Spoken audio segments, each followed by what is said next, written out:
Hey everybody, I'm Becky Adams. Thank you for stopping by my YouTube channel today.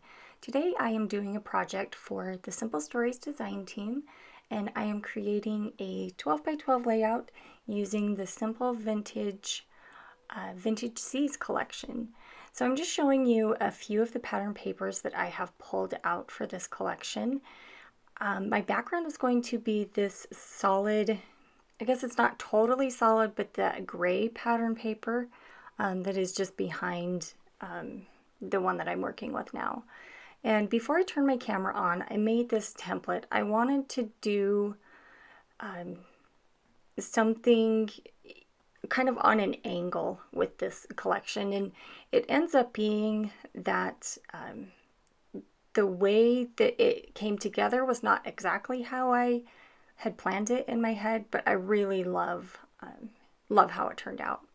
So I just traced that template that I made using a pencil onto this navy map pattern paper. And I'm just cutting along those pencil lines. They're really hard to see on camera, but there are pencil lines there, and that's what I'm using my trimmer for, is to cut along those lines. And that will give me a nice angled shape, and it will serve as kind of a shelf for the rest of my design. So I'm just going to remove the branding strip from this paper. That's something, sometimes I leave this to the very end, and I don't know why, but today I got it taken care of early. So that gray paper, I don't know if I mentioned, but it comes in the solids pack. It is not in the regular collection pack.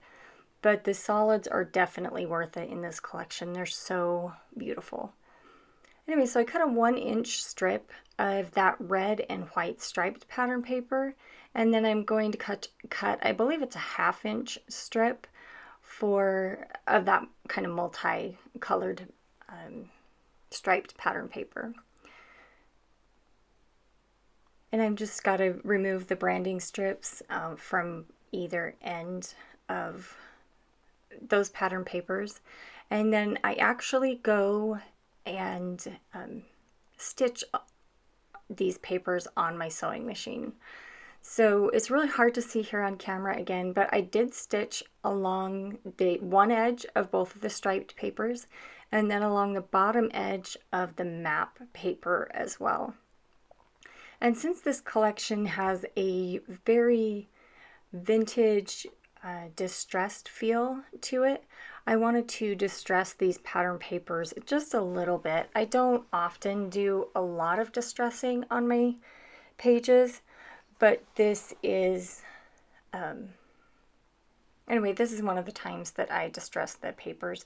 So I'm using just an edge distresser from Tim Holtz. It's just a little tiny tool that just has kind of little blades in those grooves, and it just distresses the edges of the paper. So I'm just cleaning up. There's kind of some little paper bits there on my desk.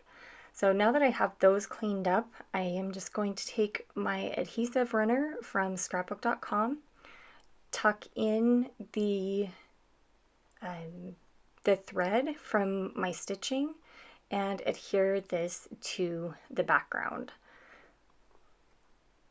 And I'm just lining it up on the background of my work mat to make sure that I have everything straight. And then I will do the same on these other two pieces of paper. Just adhere them right there on the top of kind of the shelf that I've created for my design today. Now this strip I tuck behind the red and white stripe. I wanted just a little bit of that showing. When I put the whole strip, the whole 1/2 inch, it felt a little heavier than I wanted it to. And so by just tucking that strip behind the other strip of pattern paper, it gives it just the perfect look, and that it kind of finishes the top of my shelf, so to speak, off. So I needed to distress the edges of my photo mat. When I laid that down on my paper, it looked kind of funny not having the edges of that photo mat distressed. So I just did that really quickly. And now I'm going to adhere my photo to the background. And I'm adhering it, oh, I would say it's probably about an inch and a quarter to an inch and a half from the right side of the page. And I'm going to start by creating my title. So the word coast comes from the foam stickers, which if you haven't tried the foam stickers from Simple Stories, they're an absolute must-have, my favorite product for titles. And then in the sticker book, they have some little tile letter stickers. And I just spelled out the word Oregon on using letter stickers on a thin strip of scrap cardstock. And that just allows me to move the letters around, get them placed exactly where I want to, and then adhere one thing to my layout, not a whole bunch of little pieces, if that makes sense. So it's at this point that I realize that I messed up and I did not leave enough room at the top for my journaling. And as you saw, I tried to to move my pieces down, but I had adhered them really well and they were not moving at all. So for now, I just keep going and try to make this work and possibly move my journaling down below the picture. But you'll see this layout definitely evolves from where I started. So this is the initial idea that I had, was to put these, I don't even know what to call them, friends. Maybe you can let me know in the comments below, but the algae die cuts, I don't, seaweed die cuts, I don't know what they are, at the point of the layout. And honestly, looking back at it now, I don't mind the look of it. I kind of like it. That's the interesting thing about watching you work, I guess, in retrospect, which is something I highly recommend. Even if you don't want to put videos on YouTube, I would film yourself occasionally, just turn the sound off and watch it back, because it is really interesting to see what your project looked like and what you liked about it and what you didn't. Because looking at it now, I think I probably could have made it work with this design. Ultimately, that's not what I end up doing, and you'll see that here in just a minute. But it is very interesting to watch your work back after the project's done. So I'm creating a cluster of embellishments to the left of the photos using stickers and die cuts and let's see, adhesive brads. And then I also pulled out some layered stickers. This is a product I kind of have a hard time using with, like, across the board with all manufacturers. I don't know why layered stickers are kind of hard for me to use, but they are for whatever reason. But I did put this anchor to the right of the title, and I do love how that looks. So I'm pulling in some adhesive brads. These are another one of my very favorite products from Simple Stories. I am so happy that most companies have moved away from having brads with prongs, so there's no more paper piercing. I always found myself wanting to use the brads, but kind of being too lazy to find my paper piercer and poke through all the layers, and so I really like having the adhesive brads. So now I'm pulling the chipboard out and finding a home for a couple of the chipboard pieces. I love using chipboard and love the little bit of dimension that it gives. So I have that little kind of red starfish that I ended up putting in the middle of the is the steering wheel of the ship. Again, I don't know my nautical terms, friends. I live in Idaho, so I have very, very limited knowledge of all things nautical. So that blue seashell, I kind of moved it around a few places, but ultimately it does land right here where I'm putting it, and I just adhered that with some foam squares. I love the foam squares from Scrapbook Adhesives by 3L. They're always listed in the description box below. I always list the products that I'm using in the description box. I would love to have you guys check those out, and I appreciate you shopping using those links because that's what keeps my channel going here. So typically I do this off camera, but I was adding double-sided tape to the back of my journaling strips. And I turned my camera off because I honestly had no idea what I was going to do with this project. But I knew I wasn't going to be happy with the result if I left it the way that I did. The journaling looked way too crowded there at the top. So I take my layout and cut it completely apart so that I have just that one big piece of paper, I guess. And luckily there were two sheets of that gray paper, so I didn't even have to switch the pattern or color of my background because I really did love how that looks. And so I just shift everything down a little bit, and then I'm just working on the placement of my journaling. I did go back and forth again and thinking about putting my journaling there on the bottom, but I really do love how it looks there above my photo.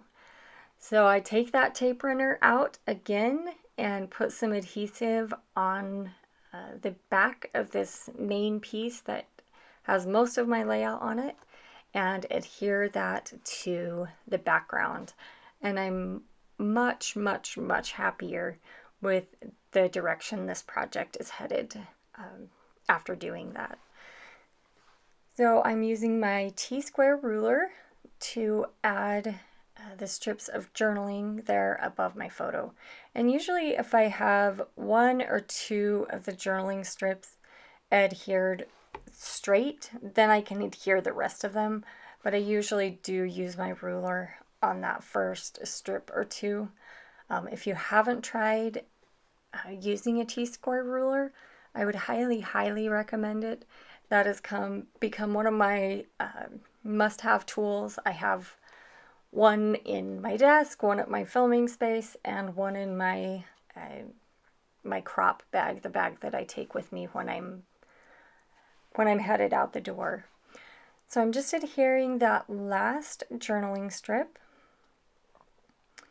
and just making sure that I have everything straight and those journaling strips looking just how I would like them to.